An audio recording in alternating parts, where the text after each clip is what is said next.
म्हणजे 1600 कोटी रुपये हिम्मत की किंमत नाही, गद्दारीची किंमत आहे ही. हिम्मत की किंमत नाही आहे. इथं आता हिम्मत की किंमत आणि गद्दारीवर विषय झाला. मिठी नदीमधल्या गाळामधलं पैसे खाणे ही गद्दारी आहे. जे बक्षीस पूर्वी निजाम द्यायचे गद्दारी केले तर.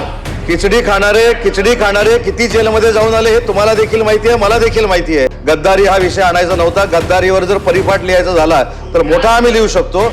जर तुम्ही राज्याशी गद्दारी केली तर राजा खुश होऊन गद्दाऱ्यांना बक्षीस द्यायचा.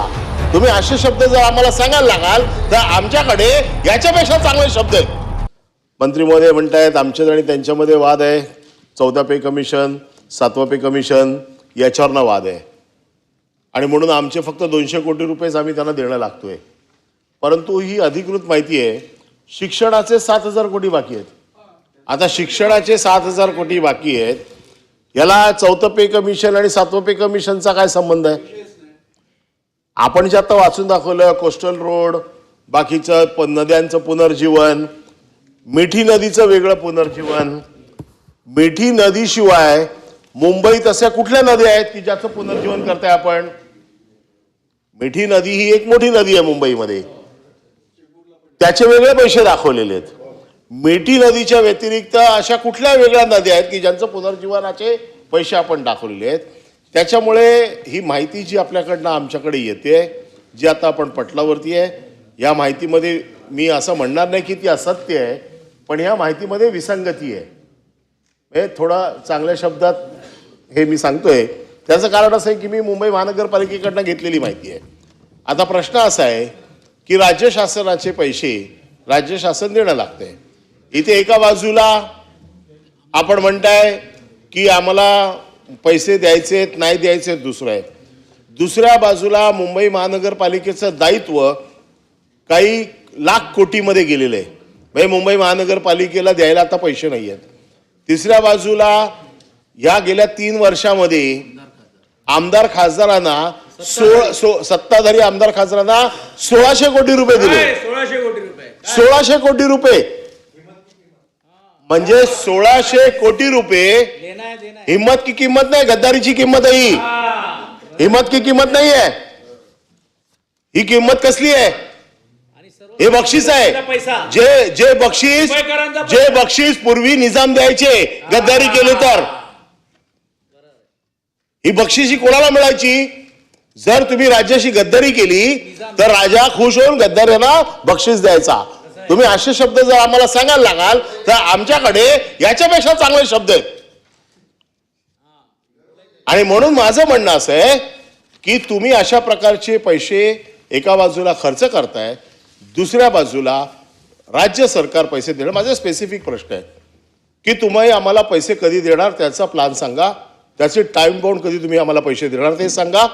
ह्या पैशाचं दायित्व तुमच्या आमच्यामध्ये जर भांडण असेल मुंबई महानगरपालिका आणि राज्य सरकारमध्ये, तर हे भांडण तुम्ही कधी सोडवून उरलेले पैसे तुम्ही किती दिवसात मुंबई महानगरपालिकेला देणार? सभापती महोदय, 2 महत्त्वाचे मुद्दे मी या ठिकाणी मांडले की शासनामध्ये आणि महानगरपालिकेमध्ये वाद आहे असं कुठेही मी रेकॉर्डवर आणलेलं नाही.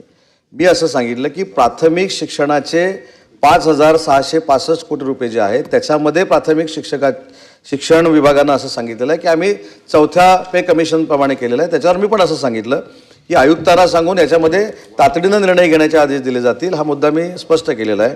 दुसरी महत्त्वाची गोष्ट म्हणजे इथं आता हिम्मत की किंमत आणि गद्दारीवर विषय झाला. मिठी नदीमधल्या गाळामधलं पैसे खाणे ही गद्दारी आहे.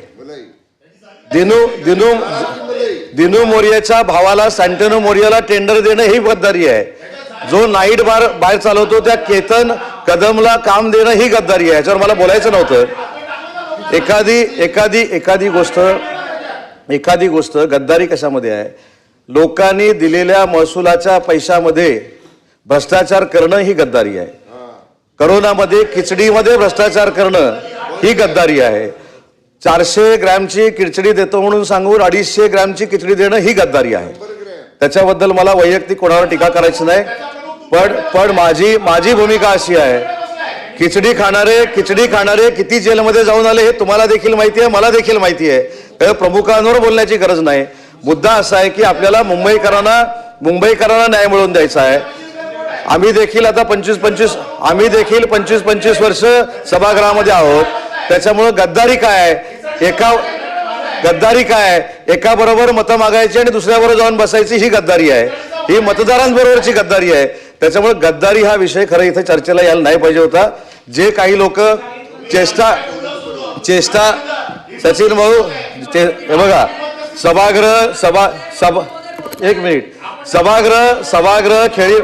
सभागृह खेळीमेळीच्या वातावरणात चालवायचं असतं.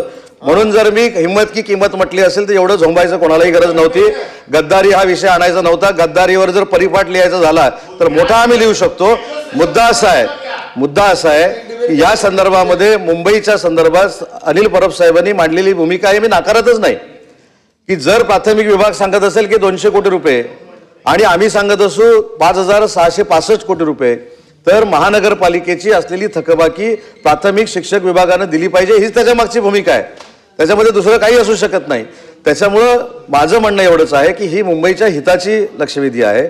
मुंबईच्या सगळ्या विकासात्मक कामाला न्याय देणारी ही भूमिका आहे.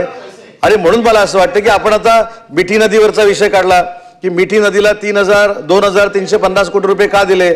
आता मिठी नदीचं काम हे अनिल परब साहेब असताना देखील सुरू झालं नाही, मी देखील असताना सुरू झालं नाही. हे 2006ला सुरू झालं.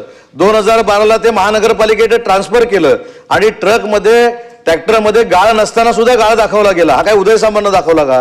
ही खरी गद्दारी आहे. त्याच्यामुळं मला असं वाटतं की याच्यावर हे बोलूया ना. आणि म्हणून मी सांगितलं की अनिल परब साहेबांनी ज्या भावना मांडल्या तशा फक्त भावना मी मांडलेल्या आहेत, पण शासनाकडनं असलेली थकबाकी देणं हे क्रमप्राप्त आहे. भले आम्ही टप्प्याटप्प्यानं देऊ, परंतु महानगरपालिकेला अजून आहे त्याच्यापेक्षा सक्षम करण्यासाठी महाराष्ट्र शासन कटिबद्ध आहे. अभ्यंकर.